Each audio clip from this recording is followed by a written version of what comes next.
Hello, നല്ല anti ageing ആയിട്ടുള്ള നല്ല ക്ലിയർ ഗ്ലാസ് സ്കിൻ കിട്ടാനായിട്ട് ഹെൽപ്പ് ചെയ്യുന്ന അടിപൊളിയൊരു സിറമാണ്. അതിന് നമുക്ക് ശംഖുഷ്പത്തിൻ്റെ പൂവാണ് വേണ്ടത്. ഈ പൂ ഇല്ലാത്തവർക്ക് പകരം ചെമ്പരത്തി പൂ എടുക്കുക, റെഡ് കളറിലുള്ളത്. പിന്നെ കുറച്ച് തുളസി ഇലയും കുറച്ച് നീം ലീവ്സുമാണ് വേണ്ടത്. ഇത് രണ്ടും ഇല്ലാത്തവർ, അതായത് തുളസി ഇലയ്ക്കും അല്ലെങ്കിൽ നീം ലീവ്സിന് പകരം ഏതെങ്കിലും ഒന്നിന് പകരം നമുക്ക് ഞവരയില എടുക്കുക, അതായത് പനിക്കൂർക്കയുടെ ലീവ്സ് എടുക്കുക കേട്ടോ. അതെല്ലാം കൂടെ എടുത്ത് കുറച്ച് കഴുകി വൃത്തിയാക്കി ചെറിയ പീസസ് ആക്കി ഞുറുക്കിയോ അല്ലെങ്കിൽ മിക്സിയുടെ ജാറിൽ ജസ്റ്റ് ഒന്ന് ക്രഷ് ചെയ്തെടുത്തതിന് ശേഷം ഒരു ഗ്ലാസ് വെള്ളത്തിനകത്ത് തിളപ്പിച്ച് വറ്റിച്ച് 4-1 എടുക്കുക.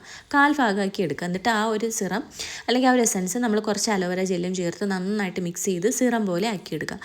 അപ്പം ഡ്രൈ സ്കിൻ ആണെങ്കിൽ നിങ്ങൾക്ക് ക്രീം ബേസിൽ തയ്യാറാക്കാം. അതിന് കുറച്ച് കൂടുതൽ അലോവേര ജെല്ല് ചേർത്താൽ മതിയാവും കേട്ടോ. എന്നിട്ട് എയർ ടൈറ്റ് ആയിട്ടുള്ള ജലാംശമൊന്നും ഇല്ലാത്തൊരു കണ്ടെയ്നറിൽ സ്റ്റോർ ചെയ്യാം. എന്നും നൈറ്റിൽ കിടക്കുന്നതിന് മുന്നേ ആയിട്ട് കുറച്ച് ഡ്രോപ്പർ ഇതുപോലെ എടുത്ത് നമ്മുടെ ഫേസിൽ ഞെക്കിലും അപ്ലൈ ചെയ്ത് നല്ലപോലെ മസാജ് ചെയ്ത് അങ്ങനെ ലീവ് ചെയ്യുക.